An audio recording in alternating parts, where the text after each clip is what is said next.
Ladies and gentlemen, this is the Happy Hour podcast.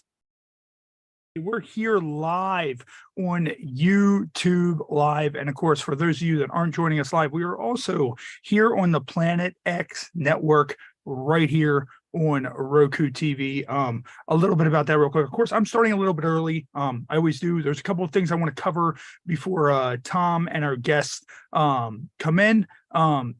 One of which is Roku has been absolutely crazy. You guys have been tuning in. You guys have been downloading the video on demand stuff on Roku. You guys have been showing up. It's one of the most popular programs on Planet X Network via Roku. So thank you for that and keep on showing up. Of course, we're going to have a couple of new episodes this week coming up. So look out on our social media for that. Of course, this week has been a wild week with deaths. A lot of people have died this week. And of course, everybody knows, anybody that sees the championship belt behind me, of course, I have a lot of roots in professional wrestling. The first of which that died was the legendary WWE Hall of Famer Terry Funk. He passed away earlier on in the week. Of course, myself, I didn't know a lot of Terry Funk when he was in his heyday. I knew a lot more of Terry Funk, the whole middle-aged and crazy Chainsaw Charlie ECW/WCW hardcore champion, that Terry Funk. That's the Terry Funk that I knew that, when I was watching, I'm like, damn, this guy's like old as shit. And he's still throwing it down. The Chainsaw Charlie teaming up with Mick Foley and then beating the New Age Outlaws for the tag belts at WrestleMania 14. So that was big, huge, legend in the industry, obviously passed. And then word broke later on in the week that current WWE superstar Bray Wyatt, at the age of 36, tragically passed away due to a heart attack. I don't think I recall the last time WWE actually did a full-out tribute show.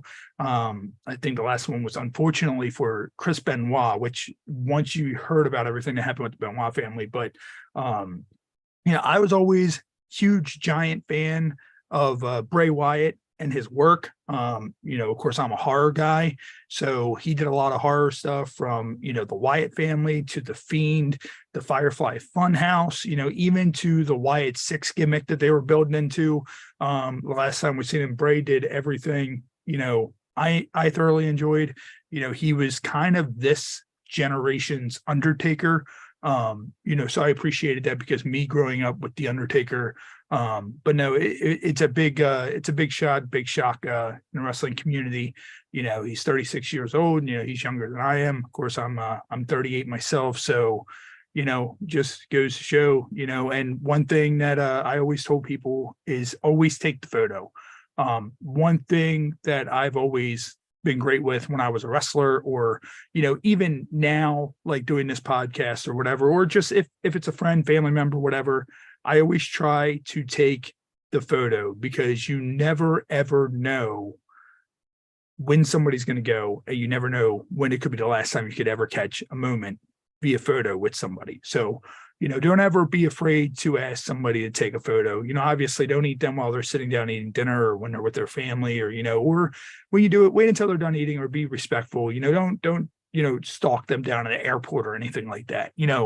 You see them in public, hey, you mind if I take a photo, blah, blah, blah, this, that, another, because you never know what's going to happen with that. And then, right as the week is getting ready to end, we catch word that the legendary Bob Barker from The Price is Right passed away. So, Bob Barker, obviously, daytime TV, growing up as a kid, watching The Price is Right, all the times I would, fake sick from school and all that shit and stay home, I spent my day with two people, one being Bob Barker and the other being Jerry Springer, and they're both gone.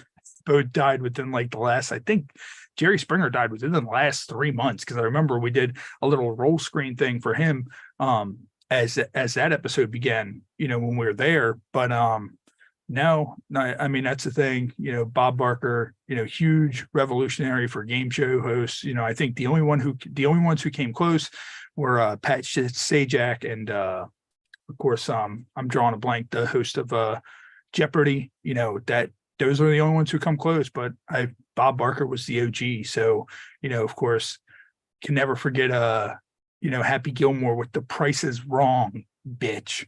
So I wanted to talk a little bit about that. Of course, we always start a little bit early. Of course, we're here on YouTube Live.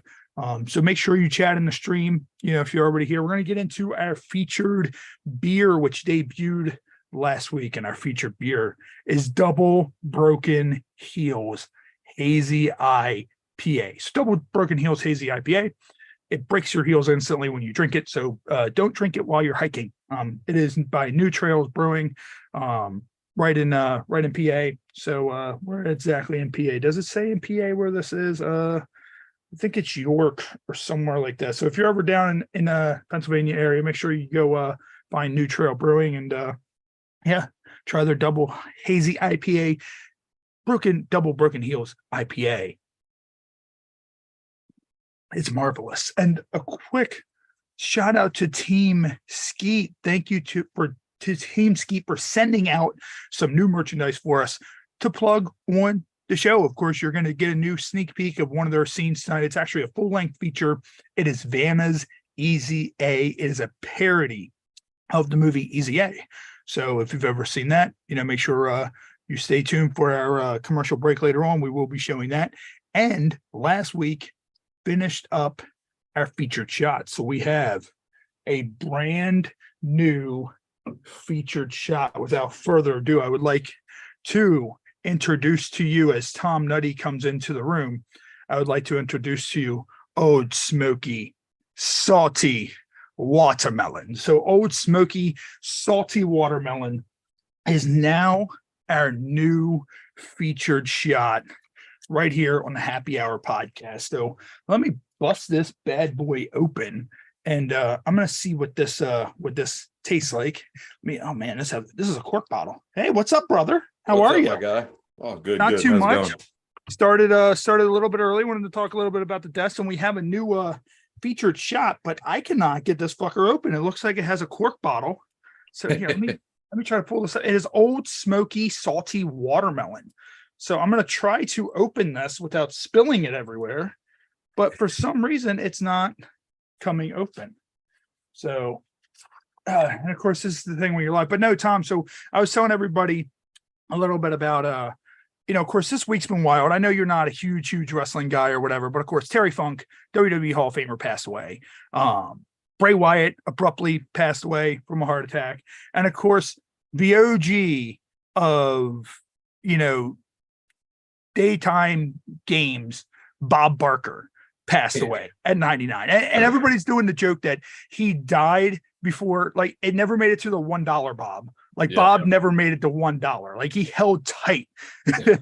Yep. Yeah, I've seen that joke about 7,000 times on social media. Like, I don't know, man. Like, of course, I remember him from Happy Gilmore and all that, and it seemed like he had a fun side, but I feel like Bob Barker was a huge fucking pimp.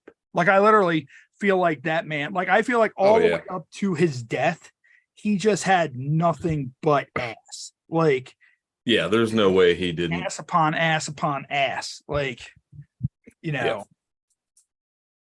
I'll be honest with you. I thought he died like 4 years ago. Yeah, that's a weird thing. That's like a Mandela effect type thing, because he died and I was like, how did he die twice? Right. I don't understand. Like, didn't he die like 15 years ago? And I mean, that's the whole weird thing about it, is that everybody thought this man already died. And I'm like, no, like, apparently he died now. And, I mean, that's the thing. Him nor Betty White made it to 100. That's crazy. Like, Betty White was getting ready to be 100. And Bob Barker, I think if he would have made it till December, he would have made 100. So I guess it's just like, they're just kind of like, okay, yeah, fuck it. We're just going to tap out and not get to 100. So unfortunately, I can't tell you guys what Old Smoky Salty Watermelon whiskey tastes like, because I can't get this bottle open. Like, Tom, you've seen me fighting with this fucker this entire time. It will not screw and pop out of here to save my life. Hold on, give me a second. I'm going to stand up, see if I can get this fucker to twist and pop open, but it's not. So I don't know if, like, you can see right here, it's kind of like a little cork like cap. Yeah. I'm not sure if it might have broke. Well, no, it's turning with it, but it's not coming out. So there's nothing like that can force this fucking thing out. And I don't want to hit this too hard and then end up going all over the laptop and the equipment. No, let's just, oh, no, wait. Oh, there we go. Look at that. All it takes is just a little bit of patience. All that. So what we're going to do is we're now officially going to get into our new featured shot, which is Old Smoky Salty Watermelon. Of course, it is out of Gatlinburg, Tennessee. I know a handful of friends and family who have went to Gatlinburg, and it's actually an area where the wife wants to go. So hopefully I can visit the Old Smoky distillery while we're up there. Of course, Old Smoky does a lot of the flavored moonshine, so make sure you go and get that. And of course, that's what I was wondering, if it was like the same brand as the the moonshine shit. Yeah, it sure is. And I mean, this, like, you can smell like the watermelon type smell to it. So oh yeah, it has a strong watermelon type smell to it. Of course, shout out to the Hard Rock Cafe in Cancun. So, but no, it has that whole big watermelon smell to it. So here, let me go ahead. Oh, that's good. That's really good and really dangerous. Holy shit. And of course, our guest is in the room as well. Sydney Paige is here, and once she gets all fully connected and ready to go, we'll go ahead and and actually there he is right there, the one and only Bob Barker in the background. And like that, like Tom, what with watching The Price is Right, what was your favorite game that they ever played? Okay, there's two. Like, if I was gonna play one, I would pick like the Plinko, right? Okay. But my favorite one to watch was the yodeling guy. You know, it went up the mountain. Yeah. Yeah. And Sydney, it's saying your volume isn't connected. So here, let me hit this real quick, and I might be able to get you connected to the audio. So sometimes it just there you go. It shows there. Are you there now? Yes. Hello, how are you?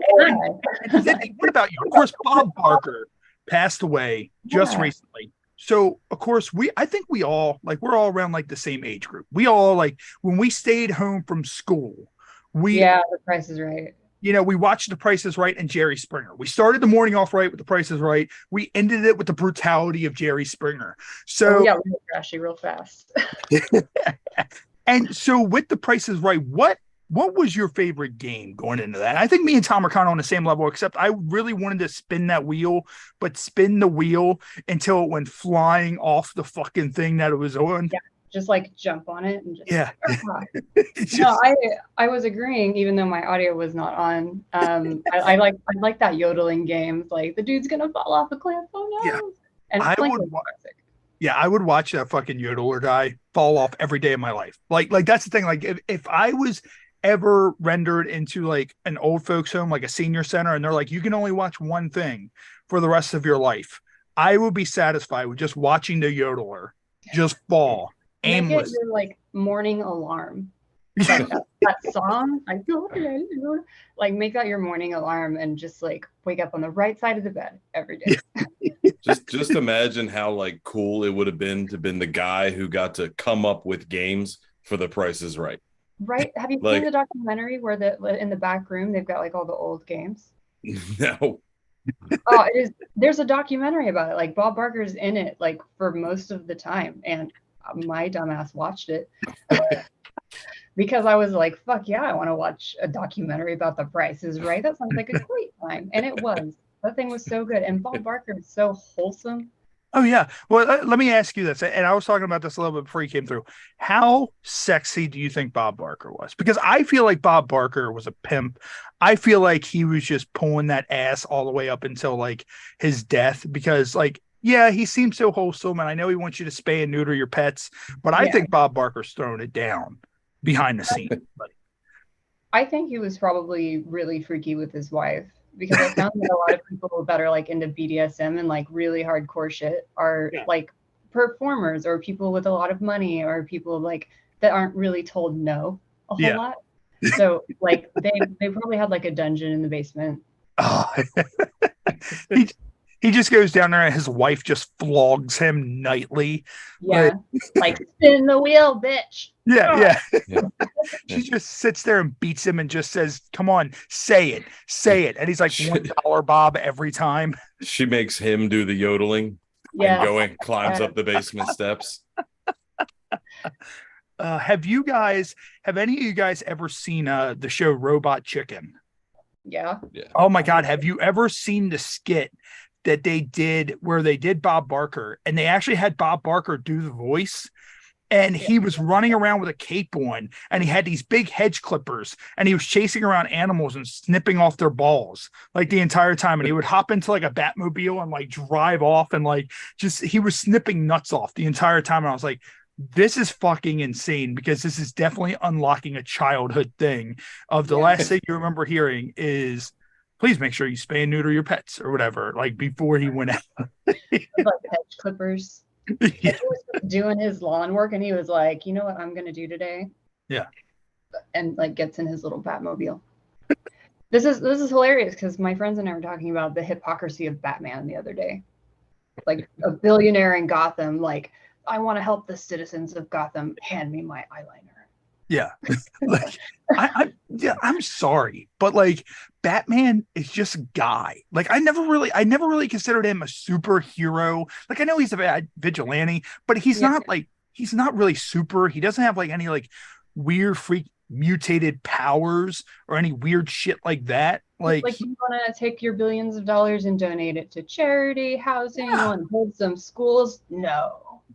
I'd rather just come to the orphanage and fist bump the kids and leave. Yeah.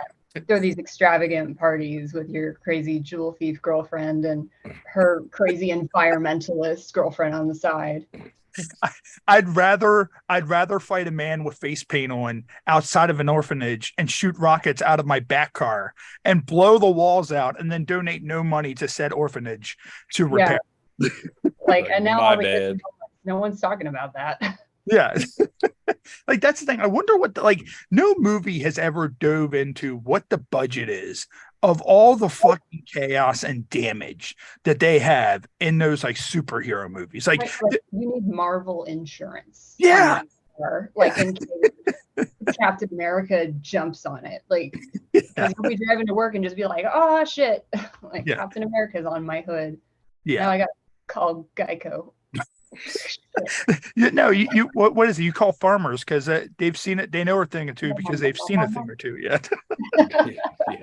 But no, like it's weird because like if I ever had like superpowers and like you sit there, I don't know if you've ever seen the show The Boys.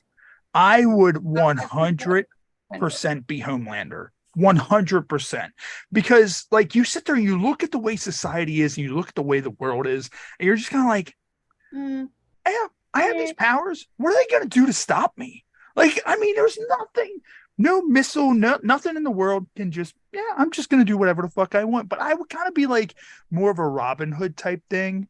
Like, okay. I'm thinking like in Argentina right now, like inflation is so high. People are en masse, like robbing grocery stores. Like, what if I just like flew my ass over there because I can fly? And just like opened the door, like, come on into the grocery store, everyone. Someone grab me a 6-pack while you're there. Or to really mess with people, and this will be a great superhero power. You just legitimately fly your ass over there. Like it's literally like your ass, and it just flies over there, and then hold on. Just it disconnects and it's just and they're just like, oh, what's that? Oh, that's just Sydney Paige's ass.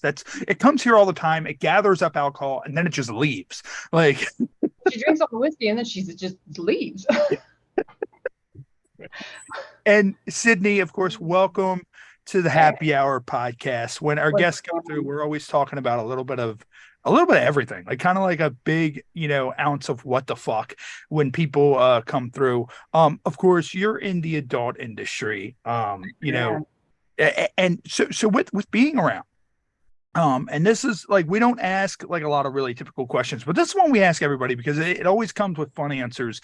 Have you had any porn related injuries since you've started? Yes, I have actually. My very first shoot, I got a porn injury. I got a bruise that was like this big on like my upper thigh. Oh So Jesus. my very first shoot ever was the Bang Bus. Oh, I forgot about Bang Bus. Yeah, my very first shoot was the Bang Bus. You're in a moving vehicle.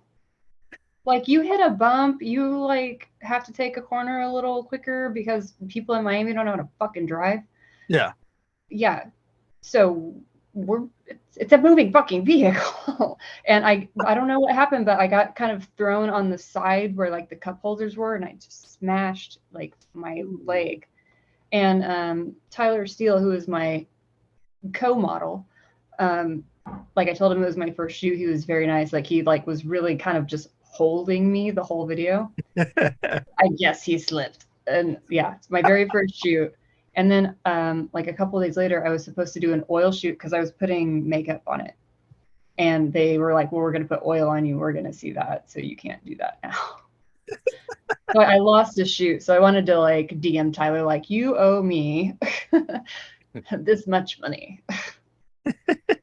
I wonder what they like. I wonder if at any point during like the Bang Bus stuff, if like the driver was ever like, I'm really gonna fuck with them. Like if he knew where like just the most rugged road it was, or like if like everybody else was being paid decent, but like this dude was being paid like $3 an hour, and he's just kind of like, all right, they're gonna fuck while I drive through the fucking woods. They do fuck with you, and that's the same thing I would do. I would just troll everybody, but they really do leave you naked on a street corner.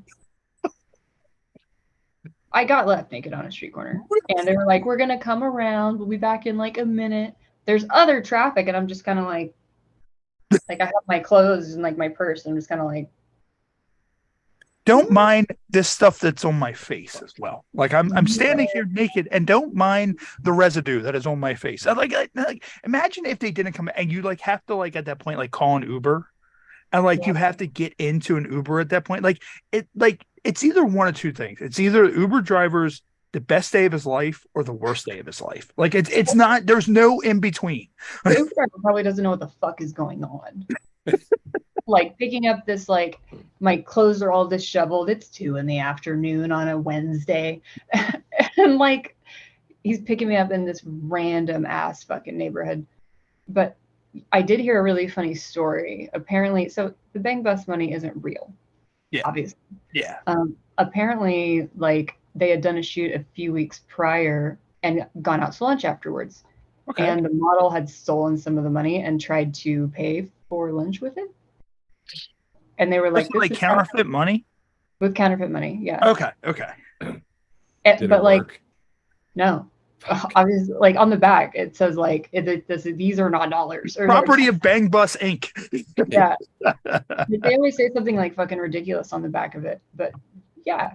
So apparently that had happened a few weeks prior. Nice. Because we were done and we were like driving back, and I was like, the money looks really real, like except this part. And they were like, oh, we have a story. Yeah.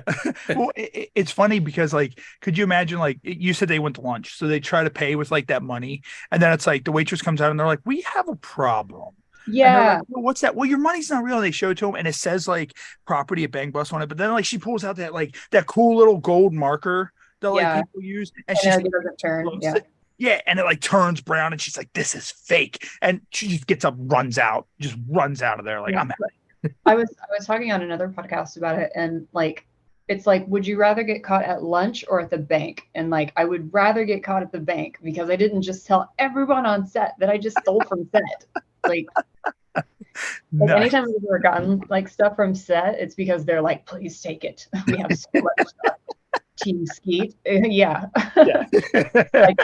Like the closet is so full. Like, please help us. I got you.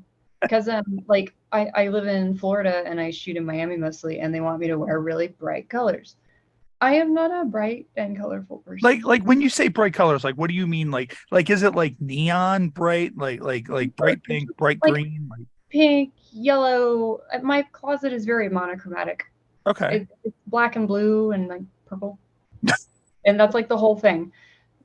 So I went on Amazon and just like filled up my cart with shit I would never, ever, ever wear. I got the box, I dumped it, I unwrapped it, and I dumped it all into a plastic bin and wrote Miami on it. So there is this giant plastic bin in my closet with just the word Miami on it, and then I dump that in my suitcase every time I have to shoot in Miami. So of course you're in Miami, and I want to get back to the bang bus stuff because I have a fun story with a bus, and I'm like, that's a great lead into that. But you're in Miami, so Miami, of course. I'm in Baltimore, and Tom's in Pennsylvania, but he's in the Baltimore, Maryland metro area. Baltimore. I used to live in Baltimore. What's up? I used to live in Baltimore. Really? Off the Pratt and Pack. Oh, nice. So you know how much of the fucking Wild West this fucking place is. So, I worked at Scores. Oh, no. Okay. Yeah. You know what's funny? That is the only strip club in this state that I've never been to, and it blows me away. You've been to Hustler, though. I bartended at Hustler. Really? Yeah. When did you bartend at Hustler? 2015. Okay, so that was after that. Actually, the Happy Hour podcast is a spinoff of a TV show we used to do called Happy Hour TV. Do you know where one of our main areas we used to go to was? Larry Flint's Hustler Club. We had a partnership with them, and we went there. I think it was 2009 to 2012. We interviewed Nikki Benz there. We interviewed Jesse Jane there 3 times. Yeah. We were there all the time, and it was funny. We had a lot of people coming feature dancers and all sorts of stuff like that. That's why I bartended there, but I would work at Scores so that I would get a little more attention from the floor. That makes sense. I set it up that way because it was before porn, so I was working 2 jobs, obviously.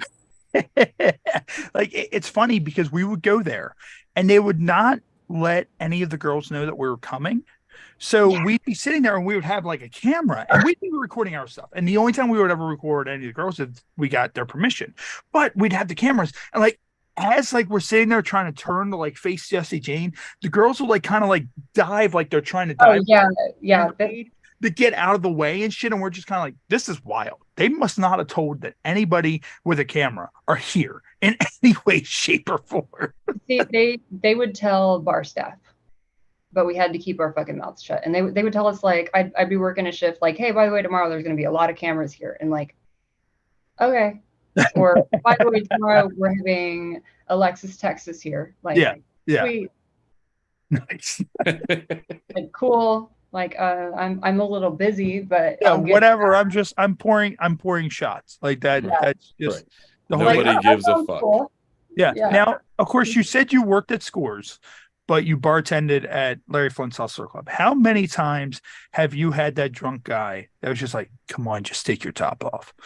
How many? Because I know when I was single and I drank.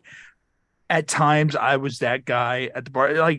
We went on a bachelor party with one of my friends in Jersey, and we went in there, and there were no strippers. We had to give them our phones. And I was like, that ain't happening. And there was also no strippers in there, but the bartender was super hot. And I was like, all right, look, here's how it works. We'll give you $400 and you just show us your tits because there's no strippers here. If you're going to give me $400, I'll show you my tits. Yeah. And she wanted to do it. And we were just kind of but there's no strippers here. Where are they? But I was probably a little different because I was working as a dancer also at a different club. They just didn't know about it. Yeah, you just slide them a card that says "Come see me at Scores," and you're just look, don't say about this. I've got a funny story about that. Go ahead. So I do have business cards, and it's got all of my information on it. So anytime I go to a bar like this, I call it my "Leave Me Alone" ring. It's so people don't talk to me. But in case they do, they come over, they buy me a drink. I'll be like, hey, you want to see me naked? And they'll be like, yes. And then I will slide them one of my business cards and walk away. That makes sense. Because that is a solid sales pitch. That is probably one of the most solid sales pitches I've ever seen it. And I think that's going to be the title of this episode. Solid sales pitch. Episode 180 solid 180 solid sales pitch. Episode 180. Do you want to see me naked? Yeah, you don't want to see me naked. Just slide them over a business card. And hey, it's printed on very nice paper. Nice. I got good stock. Nice. And so with that, of course, lo and behold, Baltimore. So you're married. So were you born in Maryland? Are you from Maryland? No, I moved to Maryland as you guys were opening the Horseshoe. Oh, okay. All right. Because my ex-husband was the slot tech manager guy. So as they were putting in all the slot machines, he was being like, that one goes over there, I guess. I don't know. I didn't follow his ass to work. Not my deal. That's why I said I lived on Pratt and Packa. Yeah. So like, the stadiums were right there. Yeah. And then the city circulator was right there also. So like I didn't Charm City Circulator. Yeah, the Charm City Circulator. So you okay, that's free transportation to Whole Those Foods. commercials are badass. The Charm City Circulator and But I mean, you could get to Whole Foods for $0. Yeah. I mean, and you might get murdered. Yeah. You were in the if you had to go the back route. Yeah. Like the full circle, because I would get to Whole Foods and then I would just walk back. Yeah. Now it's funny because like the city was bad, but it's not half as bad as what it is now. Like, I mean, myself, I'm a giant Orioles fan. So I literally drive to the stadium, park, go to the game, get in my car, get back on 95 and go home. That's as far into the city I go unless I'm at work and I have to deliver in the city. So you were in the thick of it in Baltimore, but of course you're also in Miami. You're in Florida. So you have the Florida man lurking. So in your experiences with Baltimore and with Florida. Why you got to say it with the hard T, man? I lived there. I know what it sounds like. Stop it, hun. Oh, Jesus. And that's the thing. Like I go into that a lot of times and I don't even realize it. And people are like, yeah, I can hear your Maryland accent. I'm like, yeah, I can hear that mid-Atlantic. Yeah. I'm like, I don't realize I do it. And I'm like, I don't know. It's the Maryland thing. But with being in Baltimore and, you did it again. Florida, what do you think? It's Baltimore. What do you think is the Baltimore. Do you think it's Florida or do you think it's Baltimore where you've had some of the weirdest? Now, see, so my ex-husband, every time a state would legalize gambling, we would go and he would build a Caesar's property. He would help build a Caesar's property. Okay. So before we lived in Baltimore, we lived in Cleveland. Okay. You want to talk about some fucked up shit. Really? Cleveland, Ohio? Have you never, or it's basically Detroit without the basketball goals on the highway. I've never been to Ohio in my life. I do want to go to a Guardians game. It literally has a smell. Like as you're going on the highway, as you're passing the city of Cleveland, there's a smell. And I think there's like a factory or something that's putting off that smell. But Cleveland, Ohio has an odor. Wow. And I got off on the fuck Ohio. Yeah, fuck Ohio. Like, I don't know how all the emo brainwashed us into thinking that that's where lovers were. But fuck, man. Wait, they have something where they think like there's lovers there or something? Because I heard Virginia is for lovers. Is Cleveland trying to steal that? No, the emo scene. Ohio is for lovers. Oh, okay. Yeah, they brainwashed. Fuck the emo scene and fuck Ohio. There we go. Stinky ass bastards. Yeah, they're all like, we got the most astronauts. We got like the Wright brothers were actually from here. Like, so everyone in Ohio was like, I need to be off the ground immediately. Yeah, they just left as fast as they could. Yeah. They're like, I got to figure out something that gets me the fuck out of this town. I just call it like no Ohio because people are like, Ohio, and I'm like, no Ohio. And it's funny because of course we have our live stream rolling on here on YouTube Live, and Jason Rushman, he's one of our biggest fans. He said he lives in Ohio and he hates it. He lives in Ohio and he hates it. And then he fucking loser. If you're going to be at New Jersey Exotica. So where though in Ohio? Because my great aunt lives down in the Youngstown, Austintown area, and it's beautiful over there.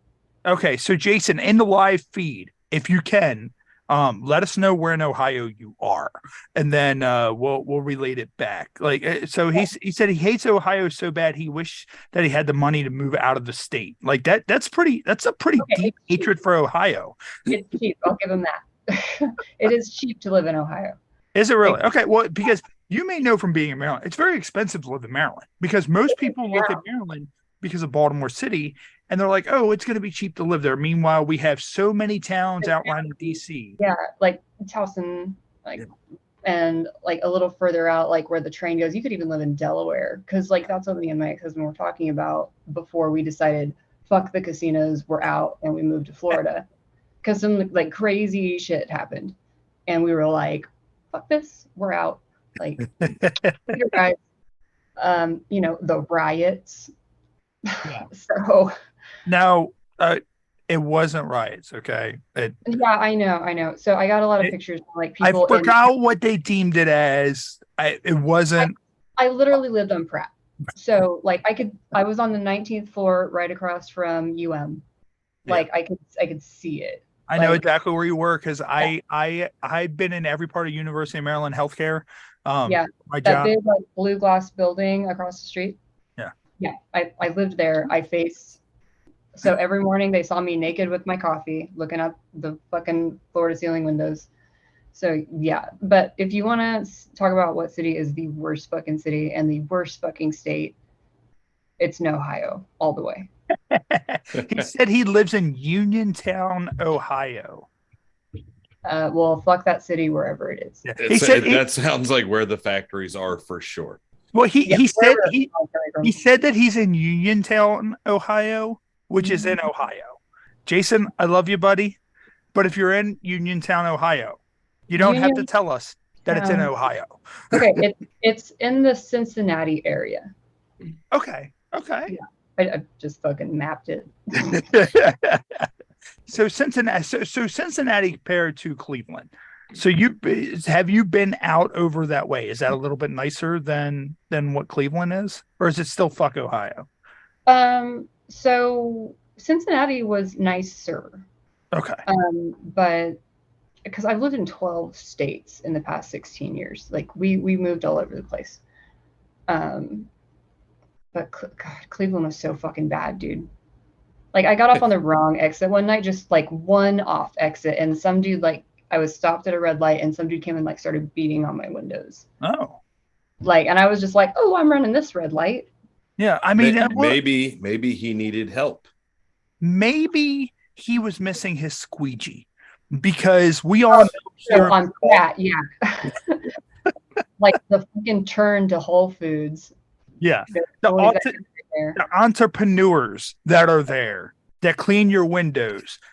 You know, and if you don't let them clean your windows, they will shatter your windshields, because that's just how it works. So I'm originally from Oklahoma, and people don't think that Oklahoma has rough areas. Yeah, we do, and they're real rough. Oh yeah, every place has rough areas. It's crazy.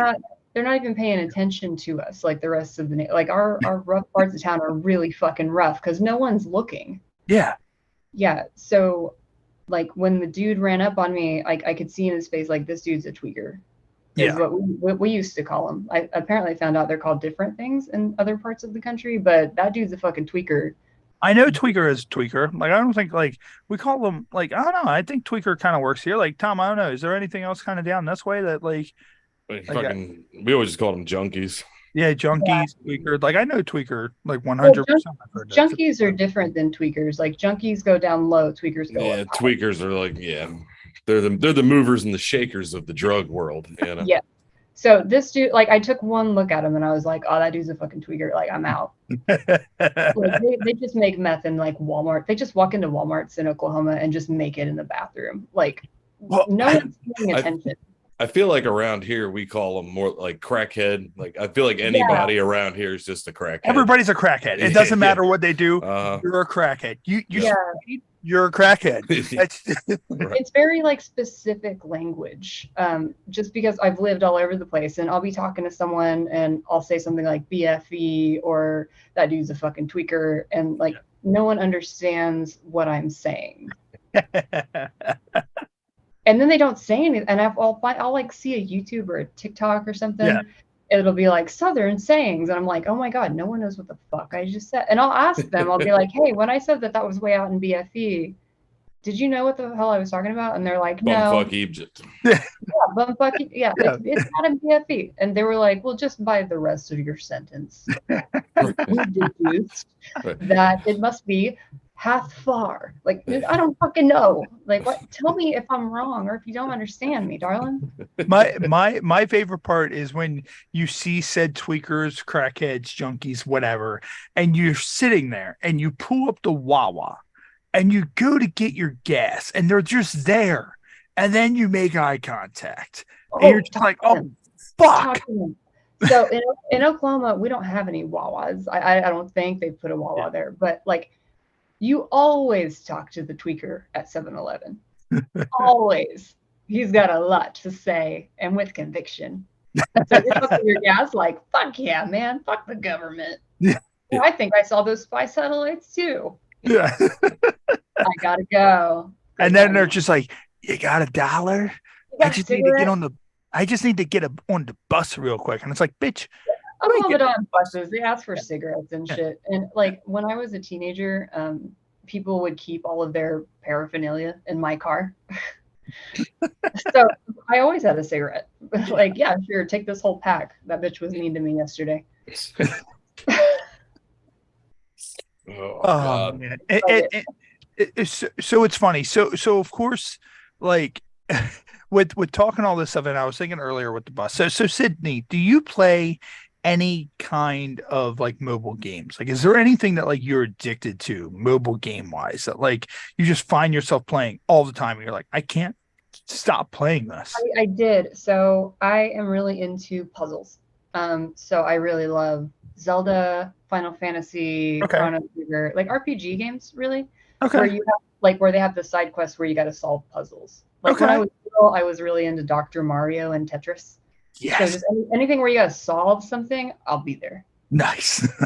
Yeah. So I never, like growing up, I knew of it, but I was never into it. Pokemon Go. Like I never got into Pokemon. I never got into Pokemon itself, but my wife and her cousin got me hooked on Pokemon Go. So this past weekend, last weekend, they had Pokemon Go Fest in New York, and they wanted to go really bad. So I'm like, all right, let's do it. So we go to New York. We get up at like 4 a.m., get on a bus. I sleep the whole way there, get there. And it was actually pretty cool. It was laid back. Like, I mean, they did regular Go Fest this weekend. Like, that's the one game that I'm hooked to the most. I know it's very nerdy of me, but we all have our thing. But on the way back on the bus, there was this fucking dude, and I'm tired. Like, we're 9 hours in New York. I'm tired. There's this dude that's just talking to this random chick, and he sounds like the biggest loser in the world. And like, I was trying to tone him out in the world. He's like, yeah, blah, blah, blah, this, that, another. Oh, well, this girl didn't want to do this, or this girl didn't want, and he's just talking and talking. And he's the loudest fucking person on the bus. It was one of those like 2-tier buses, like that had like, what the hell is the company? It has like the second level mega bus. The mega bus. $19. Oh my God. Yeah. Like, I'm sitting there, I'm looking at my wife and I'm texting her on the bus. I'm like, if this motherfucker doesn't shut up, I'm going to put him on the top floor. I'm taking control of this bus and I'm driving it into a fucking overpass. And that will be the last you've ever seen. Have you ever had anything on public transit? Like, you mentioned the circular. Have you? Like, I literally wanted to fucking peel this guy like a fucking banana because I just wanted to fucking sleep. Also, can we just say how much of a loser he had to be for you to call him a loser as you come back from a Pokemon Go convention? Exactly. And I knew he was a part of that because I was like, this is like trademark people. And he's talking to this girl and the girl's talking back. But then like when she got off, like my wife looked at me and she was like, that poor girl. And I'm like, that poor girl, fuck that girl. Poor me. I had to listen to this motherfucker for 3.5 hours. Okay, so I used to also live in Connecticut. Okay. Or like West Mass, really. Like it was in West Mass, close to Connecticut. So when I lived in Baltimore, I would take the train to both New York City and Western Mass a lot because I wanted to see my friends. Yeah. And this fucking guy, between Baltimore and New York, he sat next to me because he wanted to hit on me. Fine. He started buying my drinks. Fine. Did you give him a business card? I was still stripping at the time. So, like, not only was he loud and obnoxious and keeping me awake, he was keeping me drunk. That's fine. But he all of a sudden pulls out a tuna sandwich. Fucking nice. Wait. So it just irradiates our entire tuna sandwich. Like, does he like reach into his pocket and pull out like an unwrapped, like half? No, like it was in some sort of container, but the minute he opened it, he just like irradiated the car. And I was just like, oh my. And then at that point I kept telling him, I'm married, like over and over. Like, and he can I eat this tuna sandwich off your titties? Can I have your number? Give me your number. Like I ended up getting off in Philadelphia to get away from this guy. Like I just Amtrak like exit fucking. I know people in Philadelphia because I lived there for a little bit. I guess I'm going to Philadelphia and I got to get away from this guy. Yeah. And you're like, I don't care where I get dropped off at in Philly. Just I need to go right now. I'll find this fucking subway. We're good.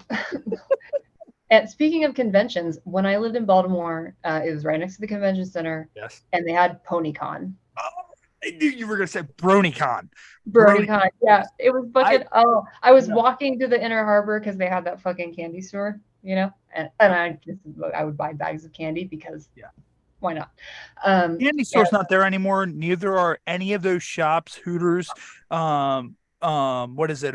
Ripley's. None of that is there. It's just a desolate like wasteland of stuff. Yeah, it's all gone. So you just stand there and stare at Fed Hill. Yeah. Well, you run away from burglars and stuff like that. Oh yeah. So I went to it was a bit more into Baltimore City.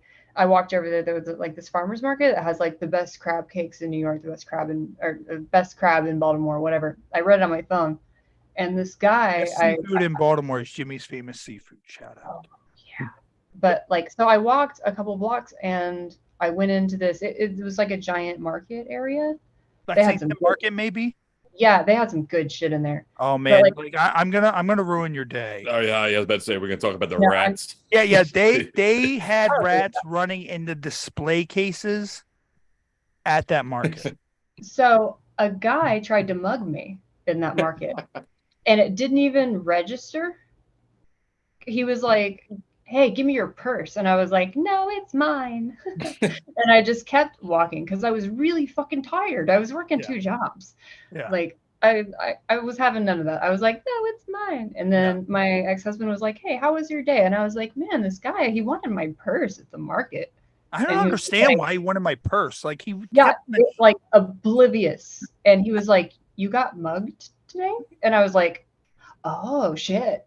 Like, I guess because like the guy was really confused because I was like hee and like just kept walking and he was like, this guy was just kind of like, I feel bad for this woman. Like I can't mug her. She's eating rat crab cakes out of this display. Like I can't mug her anymore. I gotta buy my burger cookies somewhere, man. Burger cookie. If nobody's ever had the joy of a burger cookies. Oh my god! It's the fucking most overrated, just piece of shit treat that has ever existed. They are delicious. It's the leftover ingredients in a cookie shop, and they were like, "We'll sell these to dumb Baltimoreans, and they'll fucking love it." No, I'm a tweaker for burger cookies. All right. I have a natty bow. I used to know a shit beer and a shit cookie. I'm down with it. I will sit on Baltimore, the beautiful, like fucking like where you sit and wait for the bus.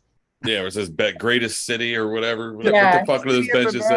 Yeah. I love the old benches that would say, you will die here. And then they changed it when the violence got bad because it's just kind of like, yeah, we're probably going to die. And no, we're not going to die because of old age. We're going to die because we didn't give a squeegee worker $1 for cleaning our windows when we already invented a solution to this 80 years ago. I'll tell you what, try to give a squeegee kid one of those fucking burger cookies and see how good they are then. Because I guarantee you they're not going to like it either. They're going to be fucking fantastic. And I will sit on a murder bench and drink a natty bow and eat my fucking burger cookie and be like, it's a great day. This was the best $1.85 I've ever spent. You're goddamn right. Like I got a bunch of burger cookies and like from the X candy store, I guess a bunch of bags of candy. Like I'm having a great fucking day. I'm Willy Wonka, bitch. So sitting on my murder bench. So Sydney, and while you were in Maryland, was there anything, of course you brought up the burger cookies, was there anything that was your favorite thing? Because of course Maryland's Charm City, like Maryland, obviously, like, oh my God, blue crabs. So I have a funny story. So my apartment building held a little fiesta of blue crabs, and I was like, holy shit, y'all, these are so good. So my ex-husband and I were like, we're going to get up really early in the morning, even though we worked night shift, and we're going to go to the farmer's market. Yes. And we went to the farmer's market, and they were selling live blue crabs. And they were like, before you boil these or steam these, you put them in the freezer first. And so I got back home and I was like, I'm not going to do that. I'm going to throw them like in the steamer pot. They started ripping off their own arms. Yeah. So I Googled it, and it was a defense because they'll grow that shit back. But like the horrified Oklahoman is sitting there watching a steam pot, and like a couple of crabs are like, fuck this. Like, and I'm pouring Natty Boh in the water and like pouring Old Bay, obviously, all over the crabs. And they're just like, fuck this shit. So, and he gave them to me in a brown paper bag. Like just a bunch of live crustaceans in a bag. Cool. Yeah. Awesome. Thanks, Baltimore. Yeah, the bag's just like all kinds of like doing. Yeah, it was like you're on a bus. You're on a Charm City Circulator with a bag. That's like someone's like, in that bag. Like what's happening right now? No, that's exactly what we did. Was we took the Charm City Circulator because it's fucking free to this farmer's market at 6 o'clock in the goddamn morning after we had worked all night, like stayed up, and the guy didn't tell us why to put them in the freezer first, and it's apparently to immobilize them. Yeah. So I get home and I'm like, hey, I'm gonna cook up something fucking delicious. Got like 1 can of Natty Boh from like a shady convenience store. Got a big old thing of Old Bay because fuck yeah. And like I poured all that in. I tried to do it the Baltimore way because when in Rome. Yeah. And these guys, man, it was traumatizing. Yeah. To watch. Mm-hmm. It made Thunderdome in a pot. Yeah, and then to think about it, like, put it in the freezer first, so they're paralyzed. Yeah, so you freeze them. So you're pretty much treating them like Walt Disney. Like Walt Disney, we all know, is frozen at the bottom of Disney Park somewhere until they can revive his ass. We got to cryo it first. Yeah, we need to cryo these crabs. And then we need to put them in this boiling hot water, like one extreme to another. Like that, That's why they taste so good, because you can fucking taste the fear in the muscles. Yeah. I'm the worst. I'm the worst Marylander in the world because, like, I love crabs. I love crab cakes, but I hate picking crabs. Like when we eat crabs, like like my wife picks like the claws and like just gives me the claws, and I do that because like I'm one of those types of guys. I don't like the work to eat my food. Yeah, you gotta work for it. Like, I'm just like, I just want to eat this. Like, I mainly get crab cakes. Like, my wife will do like all you can eat crabs and like all that shit. And I'm just like, that's a lot of work. I just want to eat it. Like that. Like in Baltimore City proper, it's like when you go to Fed Hill and stuff, it is so cheap. Yeah. When you get all you can eat, like it's like $10. It's because you get like, it's definitely not that anymore. But you also get like real shit crabs. Like it's all females. It's all like fucking like minis. Like this big, like aren't legally allowed, and you're just kind of like, I don't know. I think I'm ripping apart an adolescent crab that made like its stepmother before it came out of the water. Like I don't know what's going on with this thing. When we lived in this building and like the office and shit was on the 7th floor, and they would throw these little shindigs. I'd popped one open and I was like, why is it all yellow? And they were like, oh, that's the mustard. Yeah. And then they had to explain the whole thing to me, and I was like, yeah. But then I come from the land of either. Yeah. I come from the land of cow fries, so I get it. Like I'm the worst Oklahoman ever because I hate barbecue. Oh. I can't stand it. Yeah, that's where like I love barbecue. But like I don't know, like I hate picking crabs like with a passion. Like I don't. Yeah, like so you get into like the real southern states and you have all the sauces, but when you get into Oklahoma and Texas, it's a dry rub. But what I don't, and that's what they all fight about. They're all dicking around about their sauces. I think I like sauce better than dry I've always kind of been a sauce guy over a dry rub guy. So I don't like the taste of the smoke in the meat. So it doesn't matter. It doesn't matter what you put on it. I don't like it. Yeah, that makes sense. So they all grabbed their pitchforks and ran me out. Go back to Maryland, witch. Yeah, or Cleveland, or Western Mass, or Florida, or Kansas City, all San Antonio, like all the other fucking places I've lived. So, Sydney, do you have a little bit of time to hang out? Because we still need to do our games, some other stuff. Yeah, what's up? All right, cool. So what I'm going to do real quick, we're going to take a quick break. We're going to get a word from some of our friends and, play some of our ads. So probably about like a 4-minute or so break. So if you want to hop up, use the bathroom, grab another drink, whatever. Of course, we're right here on YouTube Live. So we're going to take a quick little break here on YouTube Live, and we will be right back in about 4 minutes or so. Right here on the Happy Hour podcast. So make sure you come back over, and we will see you guys in a minute right here on the Happy Hour podcast. All right, I'm gonna refill my drink. What's up, ladies and gentlemen? It's CJ Love from Real Life Triple X, and even though they say happy hours between 4 and 7, happy hours all the time when you guys go check out the Happy Hour podcast, only on YouTube.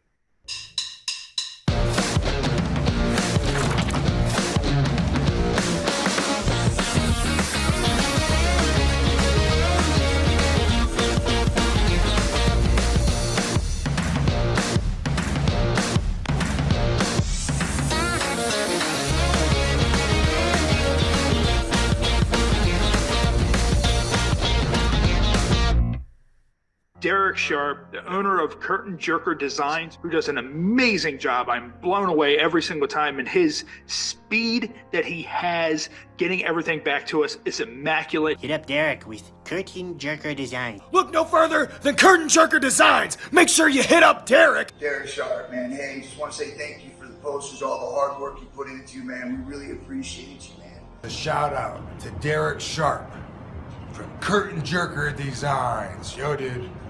Just want to say, this poster, off the hook. Hey, what's up, players? This is Hall of Famer Teddy Long, and I want to give a big shout out to my man Derek over there with Curtain Jerkers Designs. If you are looking for the best graphics, the best designs, look up Curtain Jerker. I did. Curtain Jerker Designs. That's who I use for any of my graphic designs, and you should too. Thanks, Curtain Jerker Designs. Big old shout out to Curtain Jerker Designs. You see that? You see that beauty? That's all you, Curtain Jerker. Hello, wrestling promoters. The Big Val Boski wants to give you a big tip. If you're looking for a graphic designer to do your next events, promotional posters, hit up Derek at Curtain Jerker Designs. A lifelong wrestling fan, as we all are. I went through the part with the reffing, and I got to a part where I did ring announcing. I did everything there was to do. I had a match. But because I have that background, that's where I stepped in and said, hey, like, I do flyers. Let me help you guys out.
No regrets, no matter how hard it gets. I'm make sure you watch the Happy Hour podcast. Bye. Ladies and gentlemen, it's the Happy Hour podcast. Of course, we're here on YouTube Live. And of course, we are a part of the Planet X Network via Roku. So make sure if you're watching us on Roku, and if you're not watching us on Roku, just rewind, go to the QR code, scan it. You can find the Roku channel where we are now officially a part of. I said a little bit before we started, before Tom came in and all that, thank you to everybody who has tuned in to the video on demand on the Roku channel.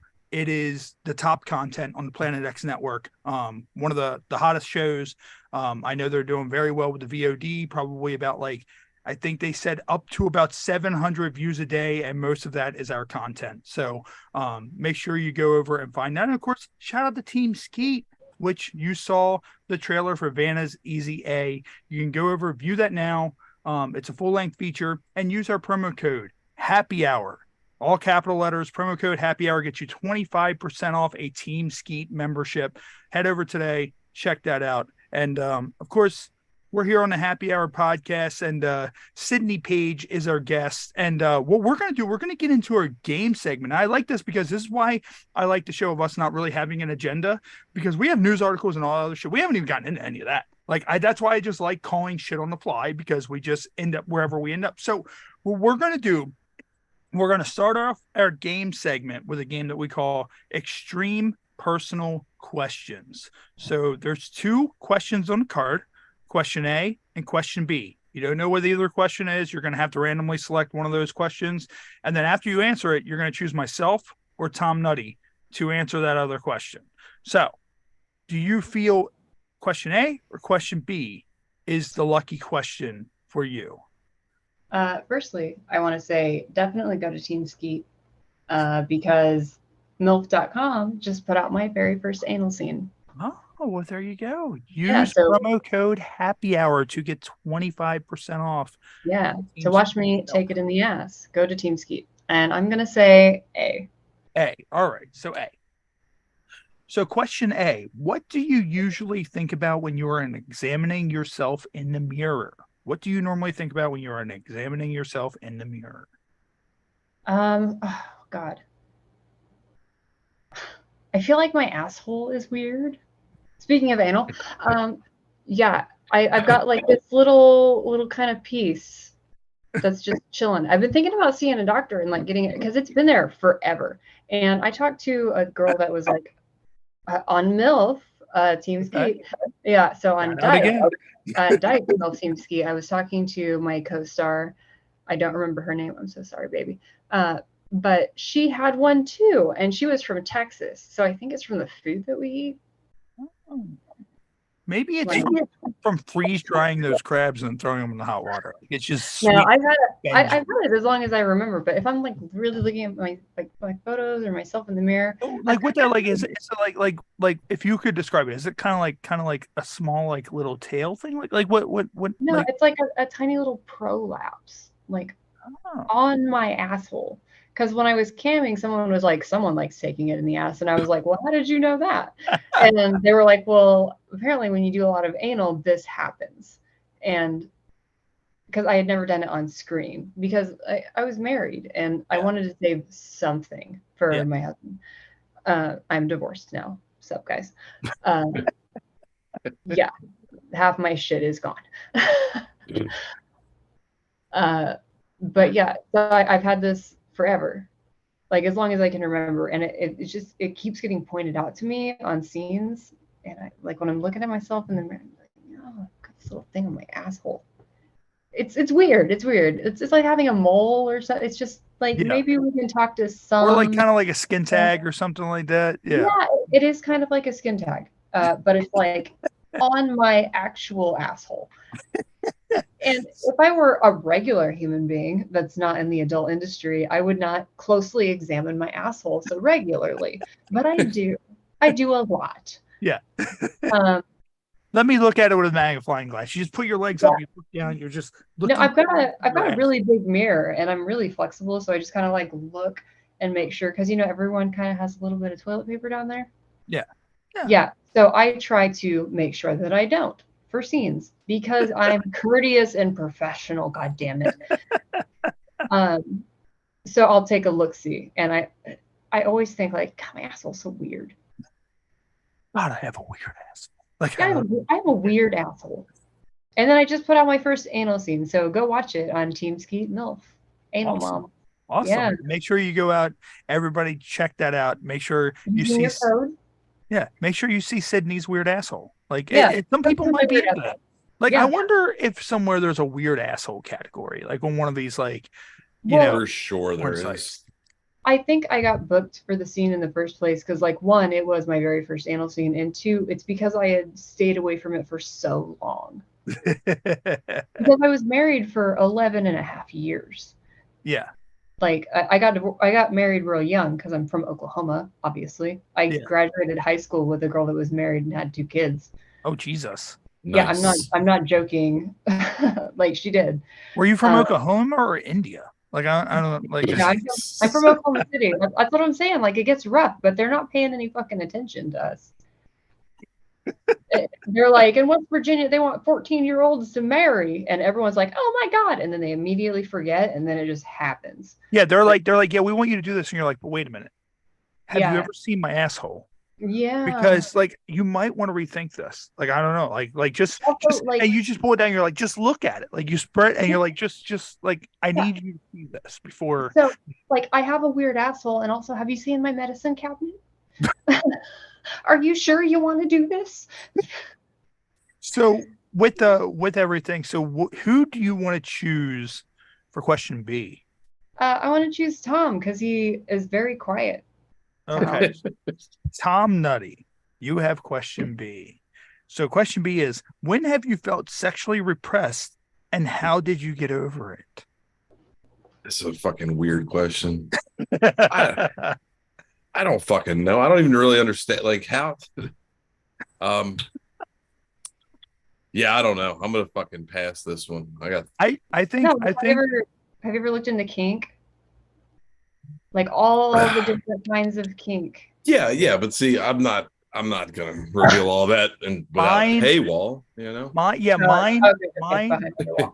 Mine is finding like the most deranged porn that I could possibly find and violently masturbating. Like, that's just mine. Mine has been like some of the videos that have been ordered because I ran a model house for a little bit. I had a nice little property that was on a lot of land. And I would invite new models over. They would pay me, obviously, and they could shoot all over my house and in my backyard and stuff like that. And every time I would be like, hey, you know, on Twitter, like, hey guys, like, this model and this model are going to be at my house. Like, you want a video with them? I'll film it. But like more, you know, advertisement-y than that. But that was the basis. Like, hey, these 2 hot chicks are going to be here. You want me to like film them doing anything? Yeah. So I got a bunch of scripts. But the only person who paid for these 2 particular models had me dress up, one as a tiger and one as a deer. Oh. And the deer was on all 4s in my backyard, munching on little leaves in my garden. Oh. And the tiger attacked her, ate her, and dragged her back to her den on the other side of my backyard. That's it. That's the whole video. And this exists somewhere on the internet? Actually, so the guy paid for 15 minutes. Even with like time stretching, I could only get to like 9 minutes. Yeah, I feel like you can't get past eating the leaves as a deer in like 15 minutes. Like, it was but I didn't like most fetishes. I can kind of be like, oh, that makes sense. But this one has just boggled my mind for years. Did you finish the scene anyways? Like his time cuts off. So like, it's like he's not paying anymore, but then you're just kind of like, I'm having fun. Let me just finish this anyways, just for my own sick personal amusement. So we did finish it, and we can only stretch it to 9 minutes. And the thing is I had my camera guy there who was filming it, and I was holding a giant marker board like over his head with their lines on it because the tiger was so high. She locked her keys in her car, like all sorts of stuff. And my camera guy like got like jimmied her like fucking It was an exhausting day because I talked to the girl that was playing the deer, and I was like, if you want to shoot anything in my house, like I'm not going to charge you. Like just go have fun. And she was like, fucking sweet, because I had like a little BDSM area, I had like a nice bedroom area, and I had just lights all over my house. Yeah. But, like you could just go in, like tell the robot, who I'm not going to say her name because she will immediately turn on, to like turn on that room, and like all the lights would come on. Does it begin with an A? I have that problem all the time. Like I said blank Texas earlier, referring to another porn star we had at Hustler, and she blew it up, and I was just like, I didn't say that. It said this. How dare you? Shut up. This isn't about you. Yeah. Stop listening to me, damn it. So, I guess it's a good thing the camera guy could get in the car, because could you imagine like having to call AAA and he shows up and everybody's like in the middle of this, like the tiger, the deer, and you're like, fucking don't worry about it. It's and just I'm in pajamas with a big poster board, and the other guy's just standing there with a camera. Like I've never been able to wrap my head around this though. Like how are you jerking it to this? How? Yeah, it's like I don't understand how you're doing this. Like, you know, what is the deal? You know, with this or whatever. My camera guy has talked about it on podcasts. I've talked about it on podcasts. I'm not sure if the actresses have, but like, it was the weirdest fucking thing. Like all the other scripts I got were very normal. Definitely wrapped my head around it. But the guy who paid, he wanted a tiger and a deer. He wants lions, tigers, and bears. Oh my! I don't know. Like I took my cut. I gave the money to the models. I emailed the guy. I said, hey, like I can't get this any longer than 9 minutes. Like here you go. I'll refund you. And he was just like, nah, 9 is good. No, like how much do you pay for a 9-minute video? Like how much did that cost that guy?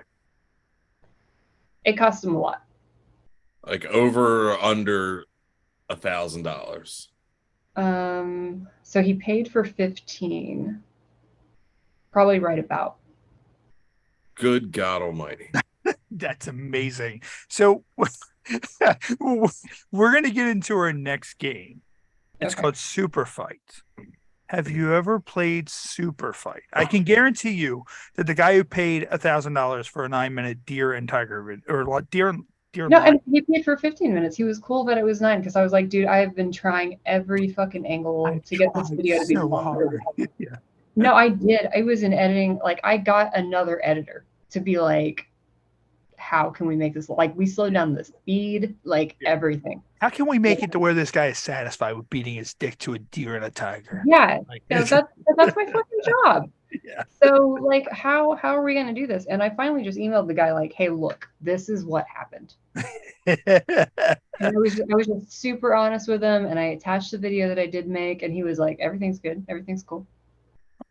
Okay. So have you ever played Super Fight? I have not, but is it like Celebrity Deathmatch?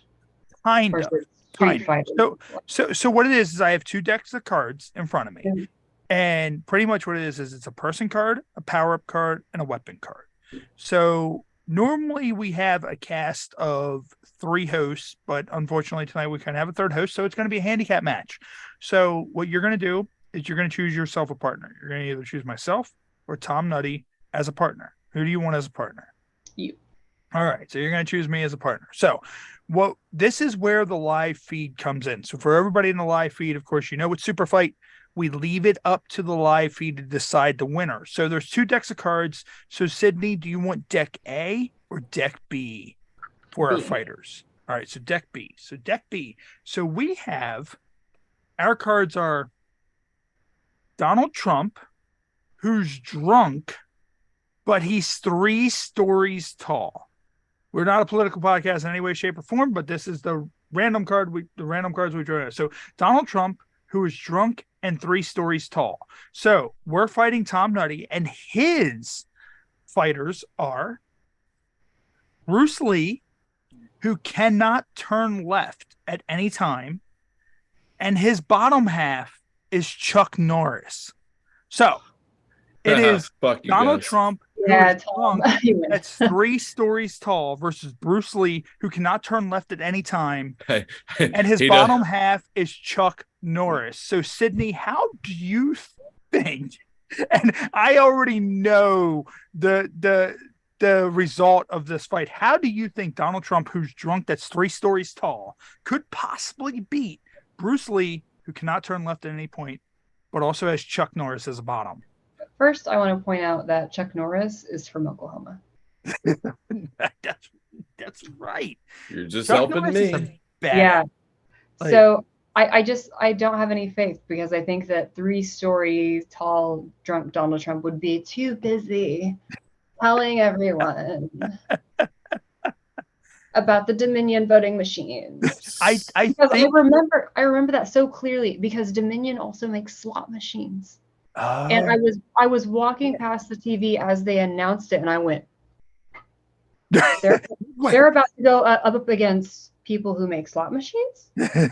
Oh, we gonna lose. Like, that's why all those people are in jail right now. It's because they went up against slot machines. Like, but fuck all the other crimes that they crimed. They're rich white people. They're gonna get away with it. Yeah, what the fuck ever. Like, you're rich, you're white, you're cool. That's like a ticket or a fine is just how much it costs to do that crime. Yeah. Like, but they went against slot machines. Yeah. I feel like that with it. Of course, you have Donald Trump. He's drunk and he's 3 stories tall. So 3 stories tall isn't really going to do much. But and drunk, he's gonna do this the whole. He's not gonna be able to hit or kick because like I feel like he's gonna try to use his verbiage to try to will down Bruce Lee / Chuck Norris that can't turn left. Like, I feel like he's going to try to talk him into turning left, which I don't know if he dies instantly if he turns left, but if that's the case. Can I just say, if it's Bruce Lee and he's fighting Donald Trump, there's no reason to turn left when you're fighting the fucking alt-right. Yeah, I thought that too. I was thinking that don't myself. Don't go left. Yeah. But also, what part of Chuck Norris is his bottom? The dick. Is it like fully like Bruce Lee here, and then there's like Chuck Norris from the waist down on the bottom? So like there's some sort of weird Siamese twin. I guess like 3 stories tall drunk Donald Trump could beat him by like accidentally stepping on him while he's like paying attention to everything else except the thing that he's doing. Yeah. Yeah, like he's supposed to be paying attention to this, but he's like over here and he's like, hey, you guys, and oh shit, sorry about that. Like, so he could just kind of accidentally step on him. So here's what we're going to do. The live stream. And for anybody watching on Roku via the Planet X Network, make sure you tune in for all of our live streams because you can take part in this. You can ask questions to our guests. You can talk to us. I'm very proficient with looking at our live stream. There's a lot of questions. Jason has asked a lot. We'll get to those at some point. But what we're going to do, we're going to get into our next game, and then we're going to come back to the stream to see who they voted for this. I already know who's going to win. The only hope you have is that every one of these, the live stream just goes against me. I don't like you're gonna win just by default. Well, what normally happens is a lot of them vote for a guest because they'll be like, "We're gonna vote for the hot chick," and that's like that's what it is. Accidentally step on him. He could just accidentally how drunk is he? Is he kind of stumbling around while he's doing... Like, is he drunk to the point where he doesn't feel drunk anymore? Like that's yeah. So like he feels invincible. He's Superman. So Sydney, what we're gonna do? We're gonna get into our game called Incoherent. Have you ever played Incoherent? No. Okay, so Incoherent is a very big staple of this show.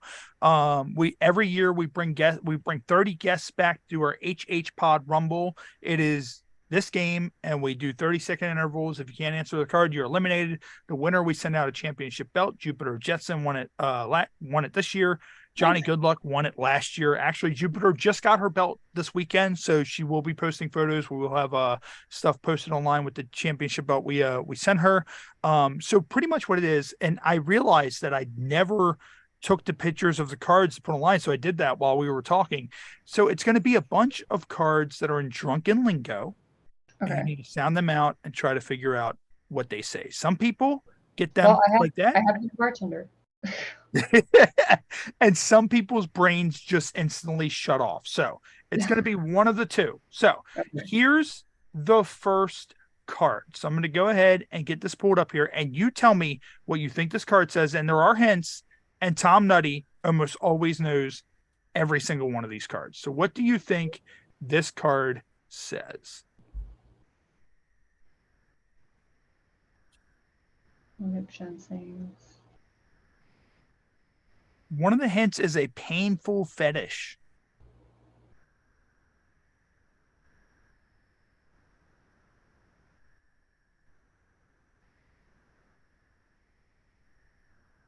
I got it. Yeah, it seems like something that someone would be like, I just did this with a dancer and I would have to throw them out. We kind of commented something like this with Bob Barker earlier. What his wife might be doing to him in the basement. Sometimes if you kind of say it fast, but with like a Southern accent, you kind of hear yourself say it. Woo hips and chains. Woo hips and chains. Or whips and chains.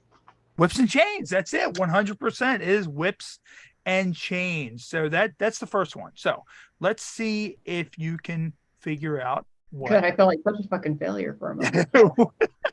Like, I'm from the South and I've been a bartender. Like, I should be able to get through gibberish. All right. So what do you think this one says? What does that say? One of the hints is waterfall.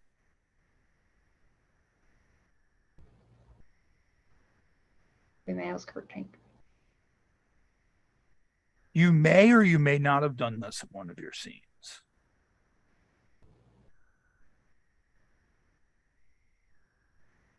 I need one more. I think I got it. The last hint on the card, which is weird, says Mission Impossible, which I don't see.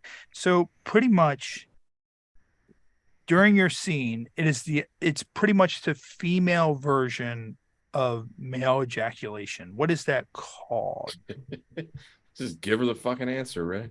Male's car tank. Male's car tank. Oh my God. If you were to have ketchup and you were to take the bottle and you were to press really hard on the ketchup and it were to come out, what is that called when the ketchup comes out? The queef. It could be, but no. No. I was like, Kertank, Kertank, Kertank. And if at any point you tap out, Tom may know what it is. We can always pass it over to Tom. Male's Kertank.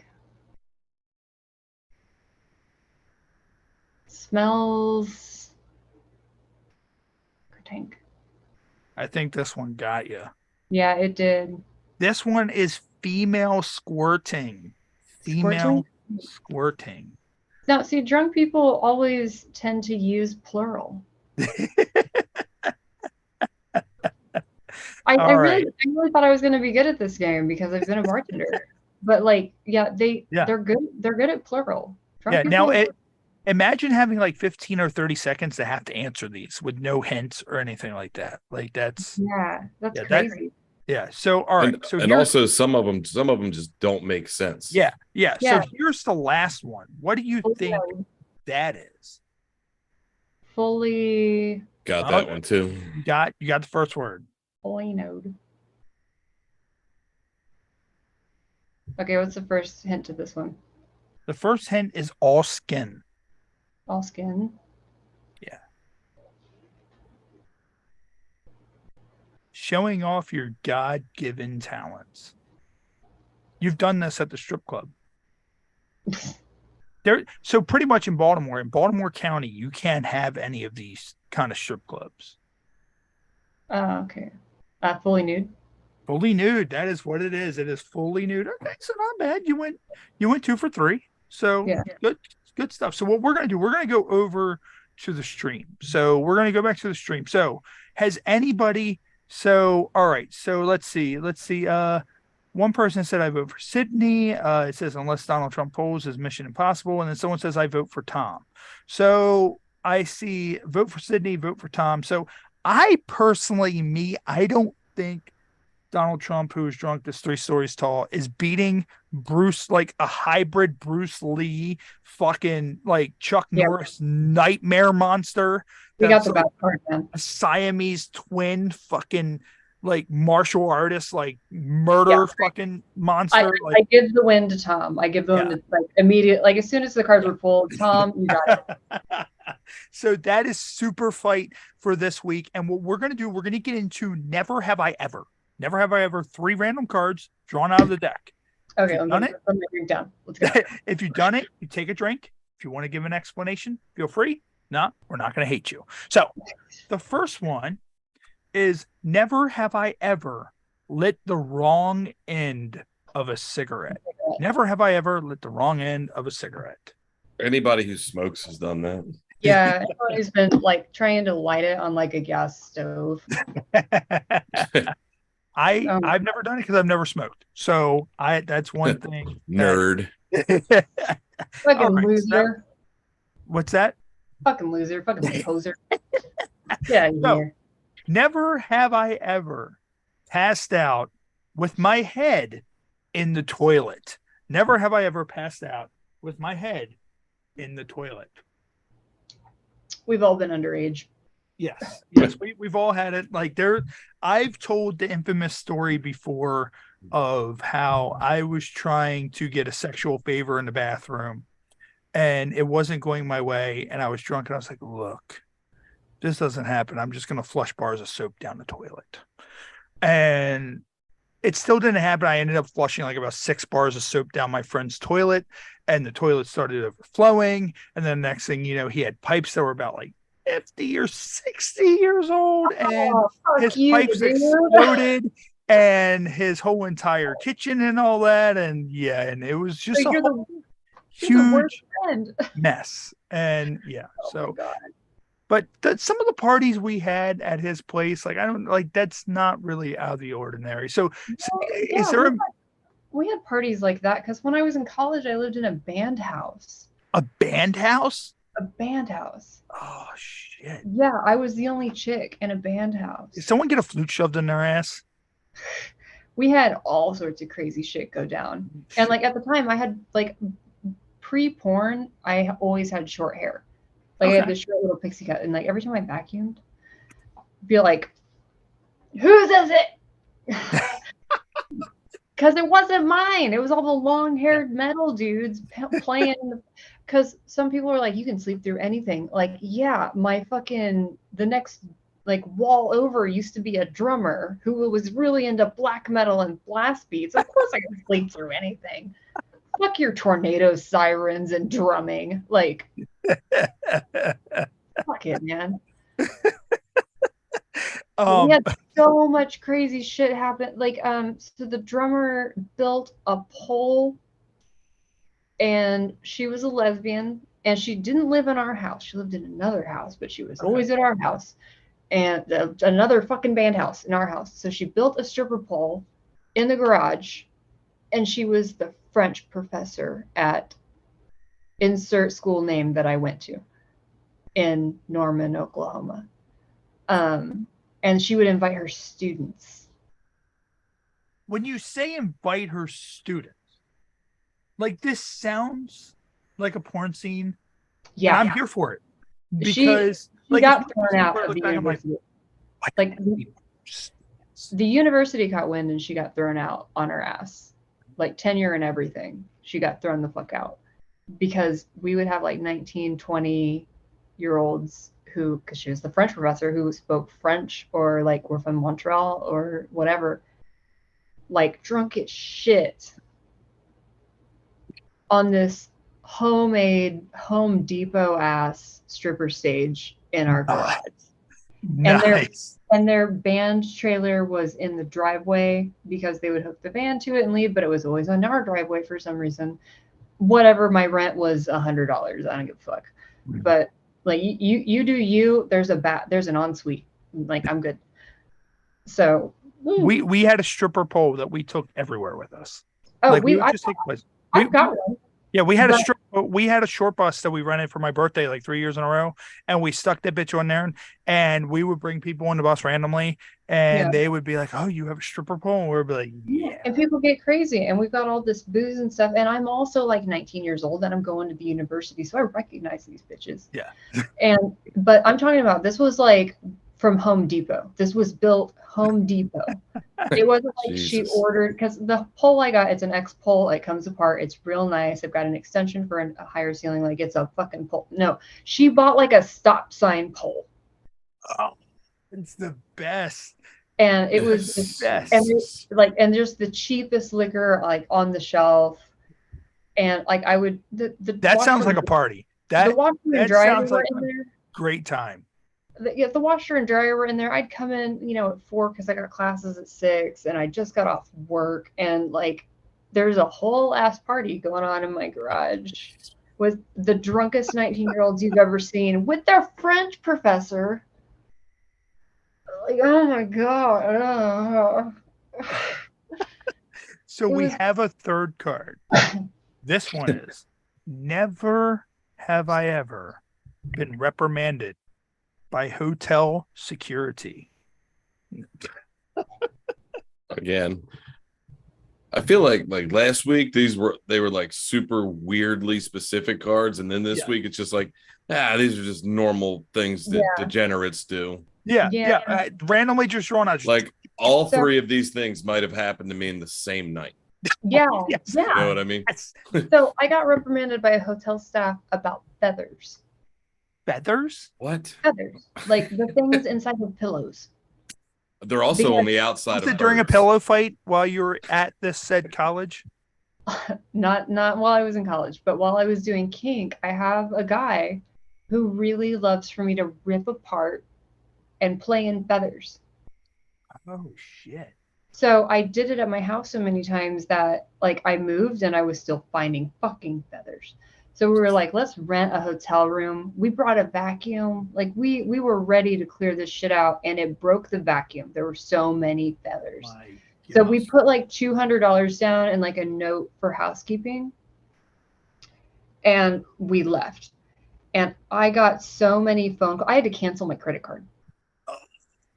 I had to be like, oh, it was stolen. So like they wouldn't charge me anymore on my credit card. You ever see Old School? Old School? We once did Jello wrestling in the basement, like what they did with the petroleum jelly wrestling. And we did it. And years after, we were still finding traces of Jello at various parts in that basement. And we covered it in plastic and everything. Yeah, and we don't know how this Jello. That shit's like Jello. Like that's just like glitter. Because I've done feathers, I've done mud, I've done slime. Like there was recently at FetCon, they had like a film festival. They picked 5 films, and I was in one of them. I was dressed as an alien. You can't tell it's me. Because every time she retweets it, they're like, "Where's Sydney?" I'm just like, "I'm E.T. over there, the one with the glowing finger." No, I had these big ass gloves. They were like extended, and I was just like crouched and real creepy the whole time. But there's a part where I deliver an alien baby, and there's so much goo. And she posted about this and that it was going to be at the film festival. Miss Ivy Davenport, amazing producer. She is so fucking out there. I tell her when she calls me to not tell me what the scene is, to just tell me what to bring, so I'm surprised, which is exactly what I did when I came on tonight. I was like, I should read over the questions. Like, nah. But she posted it that it was going to be at this film festival, and I retweeted it and wrote, I am still cleaning up goo off the boots I'm wearing. That's insane. I understand the Jello, because I'm like, I'm still like, every time I try to wear these boots, I gotta wipe slime off them, and I'm like, oh fuck these boots, and I wear something else. Yeah, like that's crazy. Our houses are just covered. And my camera guy is like, no more feathers, right? And there's like a Green Day video where feathers are falling, so like I send it to him every so often. Like, hey, what's up? You want to shoot a video for me? And I'll send him that Green Day video. It's just feathers falling. And I'll be like, no. No. Oh, dear Lord God, why? And what I'm going to do real quick is I'm going to leave you with Tom real quick. I got to pop out real quick. I'll be right back in 1 minute. Later, dude. What's up, Tom? Oh, I don't know. I'm here. Ray makes me. No, I'm just kidding. Yeah. No, I'm getting held captive. Well, I just try to stay quiet because, like, on Zoom, it's like when 3 people start talking, it just fucks the whole audio up. So, like, I'll start talking sometimes, then I'll just be like, fuck it. Yeah, let's just let the audio quality keep being Zoom audio quality. Yeah, I'm the asshole that's like, I'm gonna talk over you. You're gonna listen. I have so many stories. Yeah, and that's the whole reason you're here. I'm just here to say like funny things in between stuff. That's why I'm here. I'm just here for the listen. You're not gonna believe this. This one time, I made a lady dress up as a tiger for 9 minutes, but it was supposed to be 15. And someone was getting onto that, and she was so high she couldn't get her keys out of her car. Well, so of course our game segment is done. Yeah. So we end this segment with Cards Against Humanity. Have you played Cards Against Humanity? Okay, so I've got the bigger, blacker box. Yes. The expansions for that game is absolutely fucking insane. And of course, we can't have cards in front of you on this, so we do Cards Against Humanity roulette. So it's roulette style that we do. I was like, I love their April Fool's stuff. Yeah.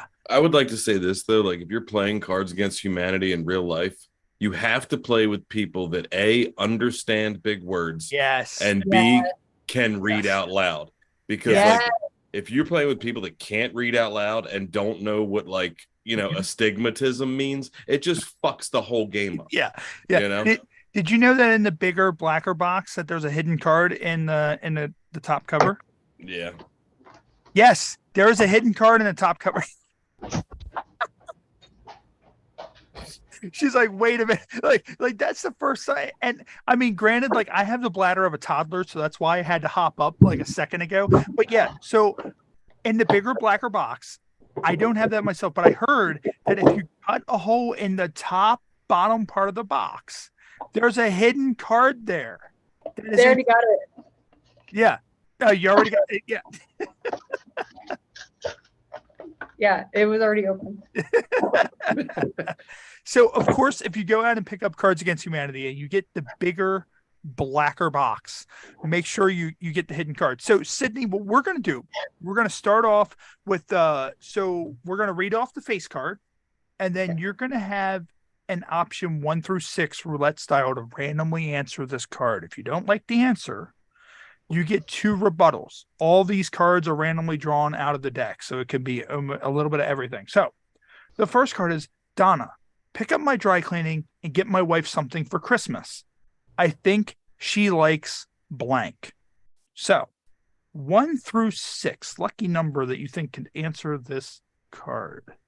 Let's go 3. 3. All right, so 3. So we ended up with Donna. Pick up my dry cleaning and get my wife something for Christmas. I think she likes finally finishing off the Indians. So, are you satisfied with Donna finally finishing off the Indians for Christmas, or would you like to rebuttal and choose another card? I'm about to say this while being recorded. I don't know. I think that racial genocide is pretty funny. Sydney, look, we're not going to judge you on this show. Like, I don't know if you know what show you came onto, but we play Cards Against Humanity here. And if anybody knows Cards Against Humanity, they know how these cards are. So if you want to stick with that, that's fine. If you want to do Sydney's for racial genocide. No, it's just a card game, guys. I'm sorry. Yeah, I think that's pretty fucking funny. Okay. All right. So we'll stick with that. So these cards will go into next week. So this one, and we end up with cards like this every so often. So Tom, you're going to assist with this. So this card, we're all going to pick a number because this is a 3-answer card. So Sydney's going to pick the first number. Tom's going to pick the second. I'm going to pick the third. So it says, you guys, I saw a crazy movie last night. It opens on blank and there's some stuff about blank. And then it ends with blank. So 1 through 10. Sydney, what do you think for a number? 5. 5. 1, 2, 3, 4, 5. All right. So Tom, what about you? You have 10. 10. All right. So Tom's going to go with 10, and I'm going to go with 3. So, all right. So we ended up with, you guys, I saw this crazy movie last night. It opens on My Hot Cousin, and then there's some stuff about vigilante justice, and then it ends with actually taking candy from a baby. So there's a lot to unpack Sounds like the plot of Oppenheimer. So does anybody want to rebuttal a card? I think I am going to stick with actually taking candy from a baby. So I'm going to hold for that. That'll be the last part of it. Do either of you two want to rebuttal your cards? Yeah, I'll switch mine. Yeah. All right. So Tom, you'll switch yours. What about you, Sydney? Yeah, I'm going to switch mine. All right. So we have 1, 2, 3, 4, 5, 6, 7 cards. So Sydney, 1 through 7. What do you think for a rebuttal card? 3. 3. All right. So 1, 2, 3. All right. And Tom, what about you, bud? I'll take 1. 1. All right. So this card is, all right, you guys, I saw this crazy movie last night. It opens on tiny nipples, and there's some stuff about historically black colleges, and it ends with actually taking candy from a baby. So are we holding with all of this? Or historically, it's kind of correct. It's kind of makes sense. I think we hold with this because you guys get one more rebuttal each if you want to use them. But I think it kind of like some cards you get they're really fucked up, or some cards you get and you're like, this kind of makes a little bit of sense. Like first there was porn, then there was, African American history, and then this is where we are now. Yeah. All right, we're going to hold with those. So that's our Ode to Humanity segment. So Sydney, what we're going to get into one more thing. I know we're kind of running up on time a little bit. We want to let you get out of here pretty soon. So we do news articles on this show. I'm going to try to blow through these as quick as I possibly can. Oh, real quick, I forgot all about it. We have been going over a list of 800 names for the penis. I found a list that has 800 names for the penis, and I read a couple off every episode. We're currently in the B's, getting ready to enter the C. So I'm going to read some of these off, and you tell me if you've heard any of these terms for the penis. The first one is a bum tickler. Have you ever heard of bum tickler? Yes. Next one is bumper. A bumper.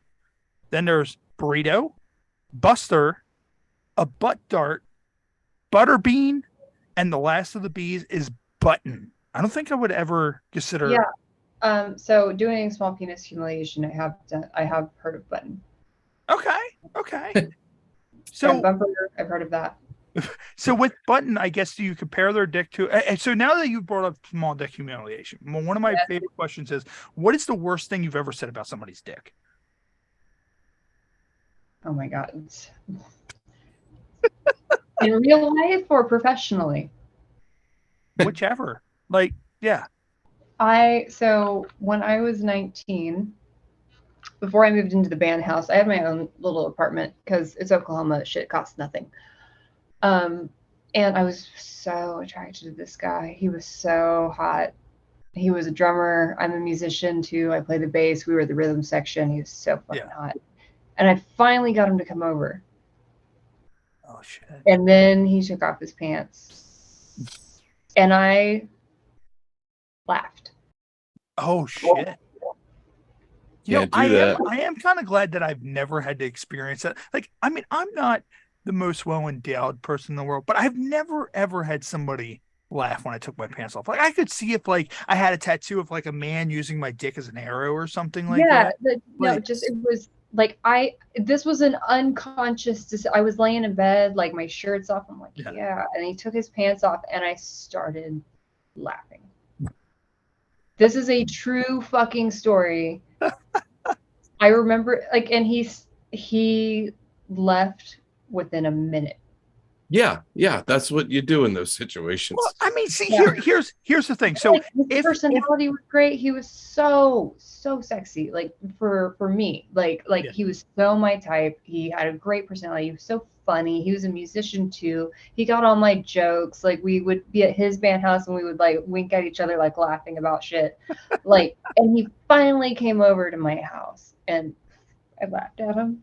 If he didn't leave, he left. Would he have gotten some? Some of what? If you you laughed, but you said he left. Yeah, and that's what I'm saying, right? Some of what? Well, that's the thing. Would you still have done it? Because that's the thing. That man walked away from an opportunity. Would you have flicked his bean? Yeah. Like, would you have given him a hand job like this? Like, you just used like that, like you're not using your whole hand. It's kind of like just, using your finger. It wasn't enough for that. Jesus Christ. I'm telling you, 19-year-old me laughed him out of my apartment. So he had a number 2 pencil the size of a paperclip, pretty much. And big old balls. Okay. But what about the balls? Were the balls appeasing? Like, I mean, that's like, I feel like too much of a distraction, but I've got like this Photoshop, this photo that I've taken in my brain of him at 34 that I still remember because I liked him so much because he was so awesome, because I guess he had to be. Yeah. Do you think I would see him on Facebook, like with a new chick, I'd be like, I'm so sorry. Now, yeah. It's like, does she laugh at him too? Like, I don't know. Like now, like I'm such a fucked up individual, and Tom knows this because he's been a part of the show for a very long time. Like now it's the kind of thing that, like, let's say if he hung around, like, do you think it would be the kind of thing that, like, you said he had big old balls. Like, if you were to suck his balls enough, do you think he would have got off just like if you were to just like go to town on his balls? Like, do you think? So I'm selfish, so I don't care. That's the best answer. Yeah. So get the fuck out. Just leave. Like if you've got the equipment, I will show you how to use it. But he didn't, like, he showed up, tall grass, no lawnmower. Like, you're not gonna weed whack your way through the Great Plains, sir. So with that, I feel bad for this guy. We should have him on next week. Yes, we should. I'm so sorry, Chris. I'm so sorry. Like, I love that she just name dropped too. Like that. Yeah, dude. Like, Chris, I am so sorry if you're watching this, but I'm a little not. Yeah. Like, part of me, like, one of my best friends' name is Chris, and like now, like, I hope when he watches this, like, he feels it personally. Oh, it's Chris with a K. Okay. Well, oh, never mind. I don't feel bad for him at all anymore. What a fucking stupid way Fuck to spell that Chris. guy. Fuck that guy. So is he from Ohio? No, he's from Oklahoma. So he's a Maryland guy. So what I'm going to do, I'm going to get into one of our drunken news articles, and you may or you may not have heard this, but one of them is a woman claims that a Stranger Things catfish tricked her into leaving her husband and forking over $10,000. So a woman from Kentucky claimed that the pair really just hit it off after meeting on an online forum for creatives. But she was still suspicious from the get-go. Well, I mean, you sent him 10 grand. Like, I don't. Yeah. A Kentucky woman thought she hit the jackpot upon connecting with who she thought was to be Stranger Things star Dacre Montgomery, but her world was quickly turned upside down as she realized she was being scammed. In a YouTube series called Catfished, a woman named Michaela said she left her husband after falling in love with a person online that she thought was a 28-year-old Australian actor. She claimed the pair just really hit it off after meeting, but she was still suspicious. Why is it repeating that? Her mind was changed as the person was communicating with her online started doing the things that make me believe that he was really Montgomery. I am obsessed with Stranger Things, Michaela said. So it doesn't matter what he said.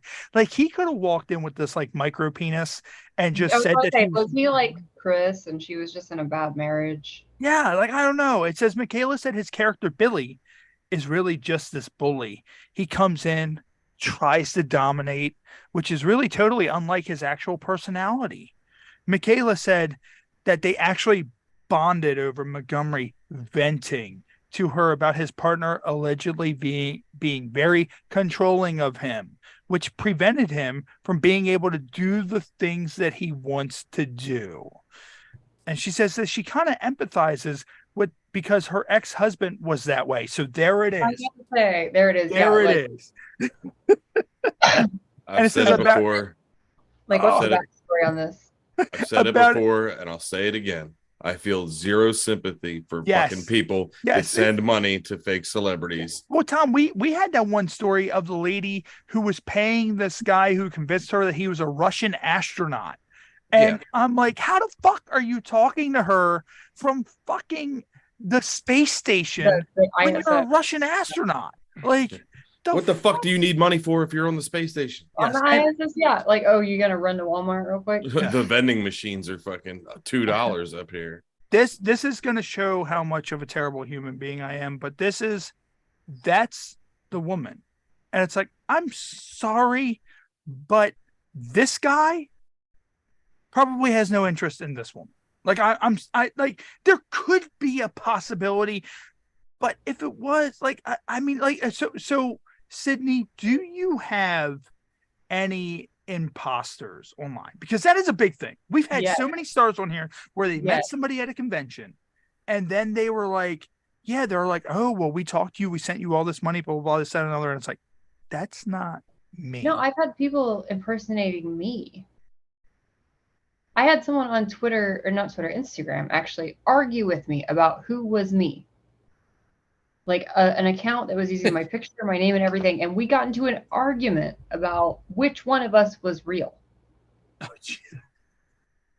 My favorite, we had Natasha Nice on the show not too long ago, and there are Natasha Nice catfish that will like and reshare the content that we have. And I'm just kind of like, do you realize that she was a guest on our show? Like, doing this isn't going to benefit anything. Like I saw her. Yeah, like they literally committed this much to doing. They do that. So, they do that. So, once upon a time, I was freshly divorced, and I downloaded this little app called Tinder. Oh Lord! And I found that I was already on it.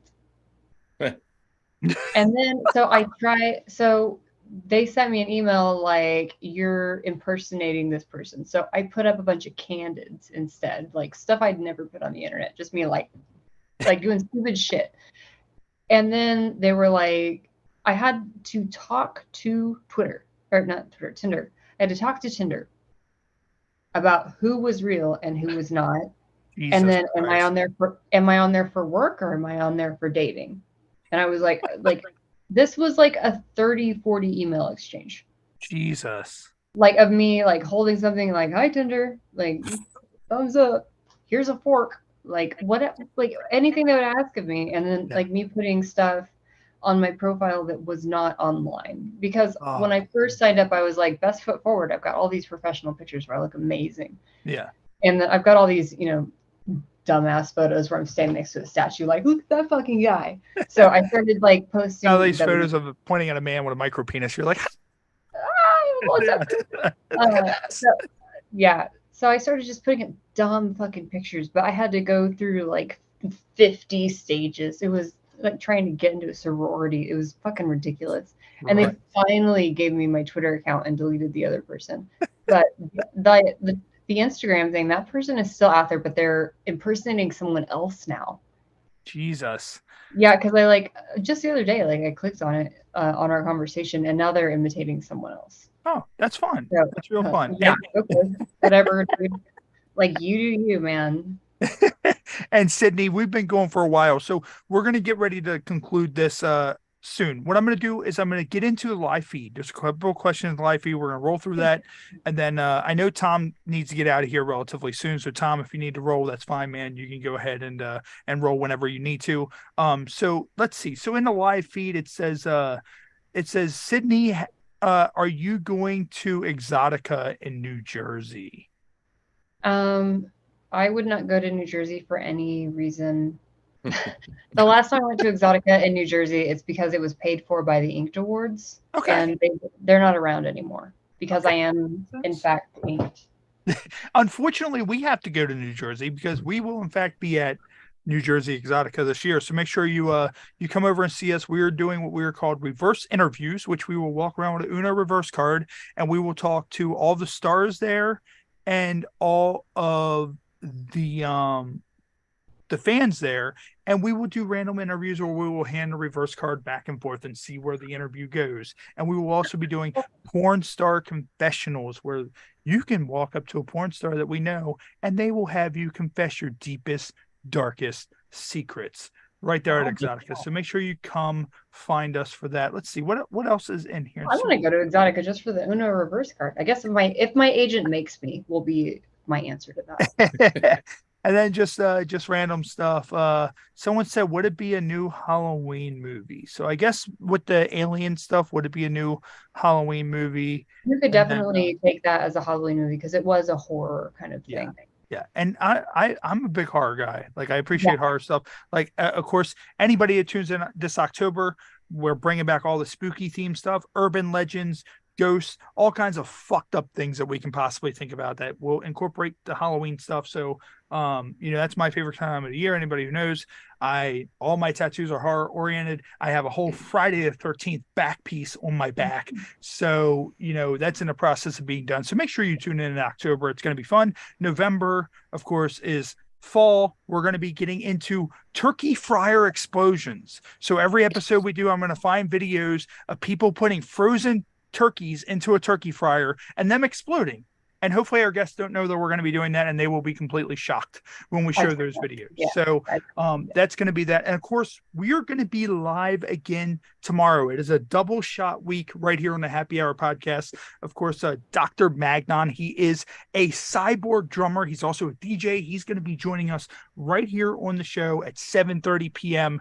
tomorrow night, 7:30 p.m. Eastern, right here on YouTube Live. So what we're going to do, we're going to go ahead and conclude here on YouTube Live. Sydney, where can everybody find you? And of course, I always advise, don't give out your address, because that's just going to end terribly. So where can everybody find you online if they're looking for you? So I'm on Twitter, Sydney Paige, SydneyPaigeXXX. And all of my links are there. Like, if you can't find it on Twitter, X, whatever Elon Musk wants to call it. Yeah, all my links are there, and I've got Snapchat and Instagram and stuff, and I run all of it. I don't have an assistant. Oh, nice. So if you talk to any one of my accounts, as long as they're actually fucking mine, it's you. Yeah, it's me that's answering me. So I got a DM today that said, I like it rough, and I said, cool story, bro. So you're going to know it's me because I talk like a stoner. Like, I don't smoke pot, but apparently that's what comes out of my face. Makes sense. And you know what? We don't hate you for it. You chose the right show. It's a very Oklahoma thing, because we're just kind of like, yeah, okay, have fun with that. And then we just turn around and do something else. And what we're going to do, of course, Tom, brother, as always, man, thank you for coming in. Of course, we're going to be here live tomorrow night. Jeff Perini from the Yo Show will be guest co-hosting with me tomorrow night. And for anybody, of course, on Roku, viewing us on Roku, make sure you tune in each and every week. The live streams, the VOD is absolutely fucking killing it. So this will be available. It may actually be available this week. I'm not sure. Maybe next week when this episode will be available, but we'll post it online when it will be on Roku. And for everybody else, it'll be here on YouTube Live. Sydney, can you hang up for 1 second once we conclude? Yep. Awesome. So what we're going to do, we're going to go ahead and conclude right here on YouTube Live. Thank you for tuning in to the Happy Hour podcast. And we will see you guys right here live tomorrow night. For everybody on Roku, we will see you next time right here on the Happy Hour